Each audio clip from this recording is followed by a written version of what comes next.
ইন্নাল্লাহা মা'আস সাবিরিন।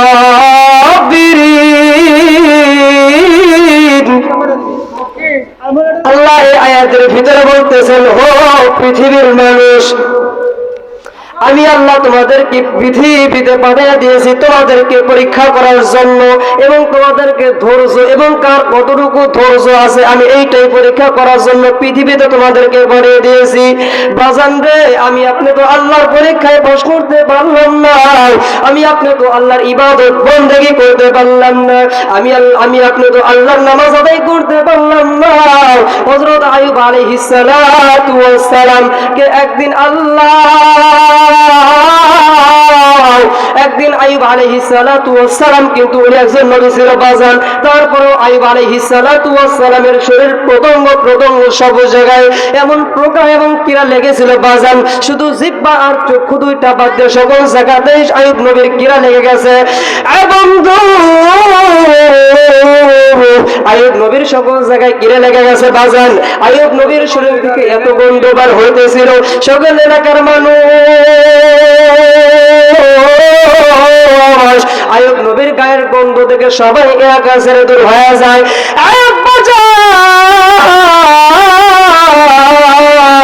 আইয়ুব নবীর গায়ের গন্ধ থেকে সব এলাকার মানুষ মহিমাতবার সবাই দূর হয়ে যায় রে বাজান। হযরত আইয়ুব আলাইহিস সালাতু ওয়াস সালামের 7টা বিবি ছিল, সকল বিবিরাই চলে গেল আইয়ুব নবীকে ছেড়ে। বন্ধু, আইয়ুব নবীর একটা বিবি ছিল, তার নাম ছিল বাজান রহিমা, তার নাম রহিমা।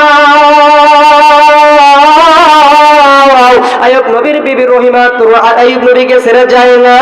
আইয়ুব নবী আল্লাহর সেজদায় পড়ে কান্দে আর বলে আল্লাহকে,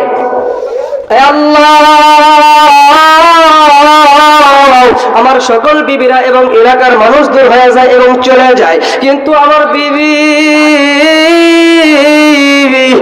বিবি রহিমা কিন্তু আমাকে ছেড়ে চলে গেল না। আল্লাহ যখন হযরত আইয়ুব আলাইহিস সালাতু ওয়াস সালাম যখন আল্লাহর কাছে দোয়া করে দিল, এবং এরা চরহরিপুরের আব্বা জানেরা এবং আম্মু জানেরা গভীর মনোযোগ দিয়ে শুনবেন, বাড়ি থেকে দিল দিয়ে শুনবেন। আরে আমার আম্মু গভীর মনোযোগ দিয়ে শুনবেন, কিন্তু আইয়ুব নবীর বিবি রহিমা কেমন ধৈর্যশীল এবং কেমন স্বামী ছিল। আজ আমাদের এলাকায়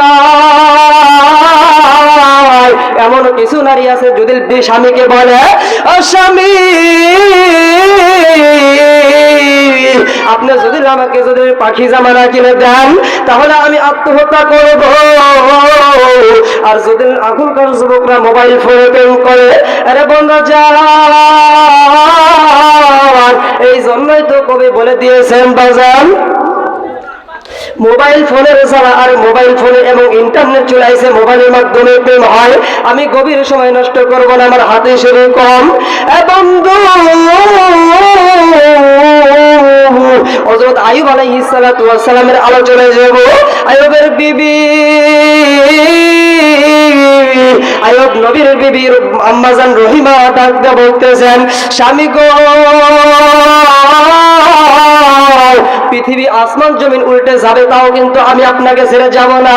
এমন ধৈর্যশীল মহিলা কি আর এই দুনিয়াতে পাওয়া যাবে? এখনকার যুগে শুধু মোবাইলে প্রেম চলে। এই জন্য তো ভাই কবি বলেছেন, প্রেম প্রীতির জ্বালা মোবাইল ফোনের মেলা। কথা বলে ঠিক না ঠিক?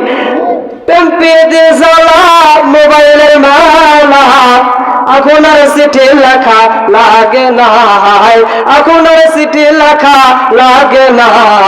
মোবাইল ফোন আসিল কি দোলা লাগিল, আগা কি যে প্রেম শুরু হয়ে গেছে।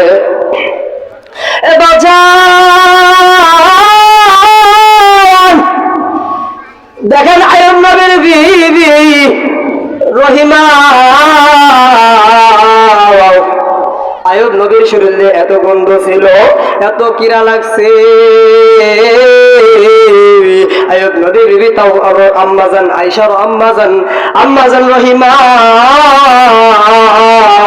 আইয়ুব নবীকে ছেড়ে চলে গেল না বাজান। আইয়ুব নবী ডাক বলে, বিবি রে, সকল এলাকা চলে যায়, সকল মানুষ আমাকে ছেড়ে চলে যায়, কিন্তু তুমি চলে যাও না। রহিমা ডাক দেয়া কয়,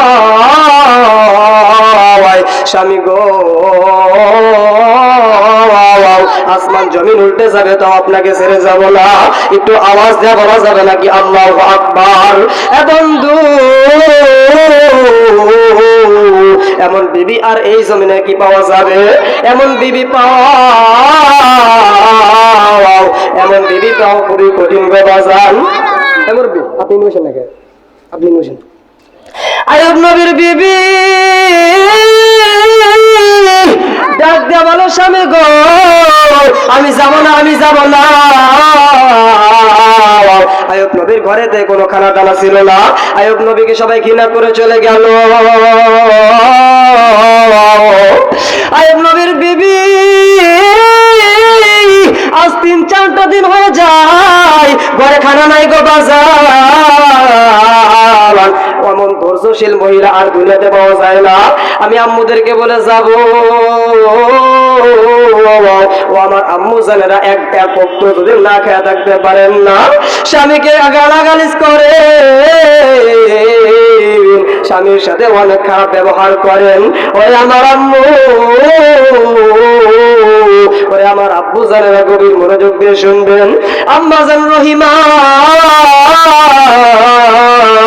স্বামীকে খাওয়ানোর জন্য এলাকায় বাড়ি হয়ে গেছেন কামের জন্য। এক বাড়িতে, বড় লোকের বাড়িতে খানা নেওয়ার জন্য চলে গেছে। আইয়ুব নবীর বিবি কে সবাই দেখে হাসে, হাসার বলে, সবাই দেখো দেখো আইয়ুব নবীর বিবি আমাদের বাড়িতে ভাত চাইতে আইছে। সবাই দেখে হাসে, সবাই দেখে সবাই টিটকারি মারে বাজান। আইয়ুব নবীর বিবির এত লম্বা চুল ছিল, আইয়ুব নবীর বিবির এত সুন্দর চেহারা ছিল বাজান। আম্মা জানকে বলে, এরা রহিমা তোমার চুলটা আমাদেরকে একটু কেটে দাও, কেটে দিলে পারে তোমাকে আমরা খানা দেব। আম্মা জান রহিমা ডাক দিয়ে বললেন, যদি খানা দাও তাহলে আমার চুলটাই কেটে নাও। এবার রহিমা চুলটাও কেটে দিল বাজান স্বামীর জন্য। আল্লাহকে কয়, আল্লাহ গো, স্বামীর জন্য আমার সঙ্গ থেকে তোমার দেওয়া চুলটা আমি কেটে দিয়ে দিলাম। স্বামীর জন্য ভাতটা নিয়ে স্বামীকে খাওয়া দিয়ে গেছেন বাজান। আর মুসলমান বাবাজি এবার স্বামীকে নিয়ে যাইয়া স্বামীকে ডাক দেয়া বলে, স্বামী গো, আপনার জন্য আমি খানা আনছি। এবার স্বামীকে ডাক দেয়া বলে, স্বামী আইয়ুব নবী ডাক দেয়া বলে, আরে বিবি রহিমা, তুমি এই খানাটা কোথা থেকে আনছো? তুমি এই খানাটা কোথা থেকে আনছো? আইয়ুব নবী বিবি ডাক দেয়া বলে, ও স্বামী, আমি আমার চুলটা কেটে আল্লাহর রাস্তা কেটে দিয়েছি, আমার চুলটা কেটে দিয়ে আপনার জন্য ভাত আনছি। আইয়ুব নবী ডাক দেখা, এই ভাত আমি খাবো না গো রহিমা, রহিমা আমি এই ভাত খাবো না। সকল এলাকার মানুষ ডাক দেয়া বলে, আরে আইয়ুব নবী, তুমি যে নবী, তোমাকে আমরা আজ মানবো না। কি কারণে মানবা না? ওই কারণটা আমাকে একটু বলে দাও। এবার আইয়ুব নবীকে সবাই ডাক দেয়া কয়, আপনার বিবি নুচ্চামি করছে এবং আপনার বিবি নুচ্চামি করে আমাদেরকে দেখেন আমরা নুচ্চামি করার জন্য আমার চুল কেটে দিয়েছি। আওয়াজ দেয়া বলা যাবে নাকি নাউজুবিল্লাহ? এবার দেখেন আইয়ুব নবীর বিবিকে মিথ্যা অপবাদ দিয়েছে বাজান। আরে মুসলমান বাবাজিরা রে, আম্মা জানের রাগবের মনোযোগ দিয়ে শুনবেন। এবার চুলটা কেটে দিয়া, এবার চুলটা কেটে দিয়েছেন। এবার সকল মানুষ দাঁড়িয়ে করছে। আইয়ুব নবীর বিবি আল্লাহ রাস্তার জঙ্গলের ভিতর ডাক দেবে, আল্লাহ এই ভাতটা আমি আনছি কোনো খারাপ জেনারে বিচার কাজ করে আনি নাই। এই ভাতটা আমি আনছি স্বামীর জন্য এবং তোমার দেওয়া চুলটা কেটে দিয়ে ভাত আনছি। এবং সকল এলাকার মানুষ মিথ্যা অপবাদ দিল। এবার আইয়ুব নবীর বিবির কাছে যাইয়া ডাক দেয়া বলে, এরা বিবি, তুমি জঙ্গলের মধ্যে মধ্যে হাত উঠায় কারে কি বলো। এবার আইয়ুব নবী বিবি ডাক দিয়ে বলে, স্বামী গো, আমি আল্লাহর কাছে দরখাস্ত করতেছি, আমি চুরি করি না, আমি হালাল ভাবে চুলটা দিয়ে আপনার জন্য ভাত আনছি। এবার সকল মানুষ বিশ্বাস করে না। আইয়ুব নবীকে আল্লাহ জিবরাইল মাধ্যম দিয়ে জানিয়ে দিল, এরে জিবরাইল তুই নবীকে বলে দে তোর বিবি খারাপ কাজ করে ভাত আনে নাই, তোর বিবি এইগুলো কাজ করে ভাত আনছে।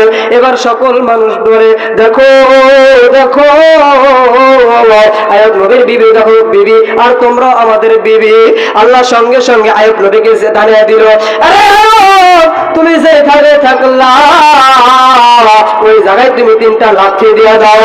এবার আইয়ুব নবী 3টা লাঠি দিল বাজার, দেওয়ার পরে ওই মাটিটা শুধু গায়ে মাখন দিল। এমন সুন্দর চেহারা, এমন সুন্দর চেহারা যখন 20 বছরের যুবককে যেমন দেখা যায়, ওই রকমই আইয়ুব নবীর চেহারাটা হয়ে গেল। এরে মুসলমান বাবাজি, এই জন্যই তো বলতেছিলাম গো বাজান, সবচাইতে ধৈর্য ব্যক্তি আল্লাহ বেশি ভালোবাসেন। আমি আগের একটা আয়াতে বলছি, ইন্নাল্লাহা মা'আস সাবিরিন, আল্লাহ এই আয়াতের ভিতরে বলে দিয়েছেন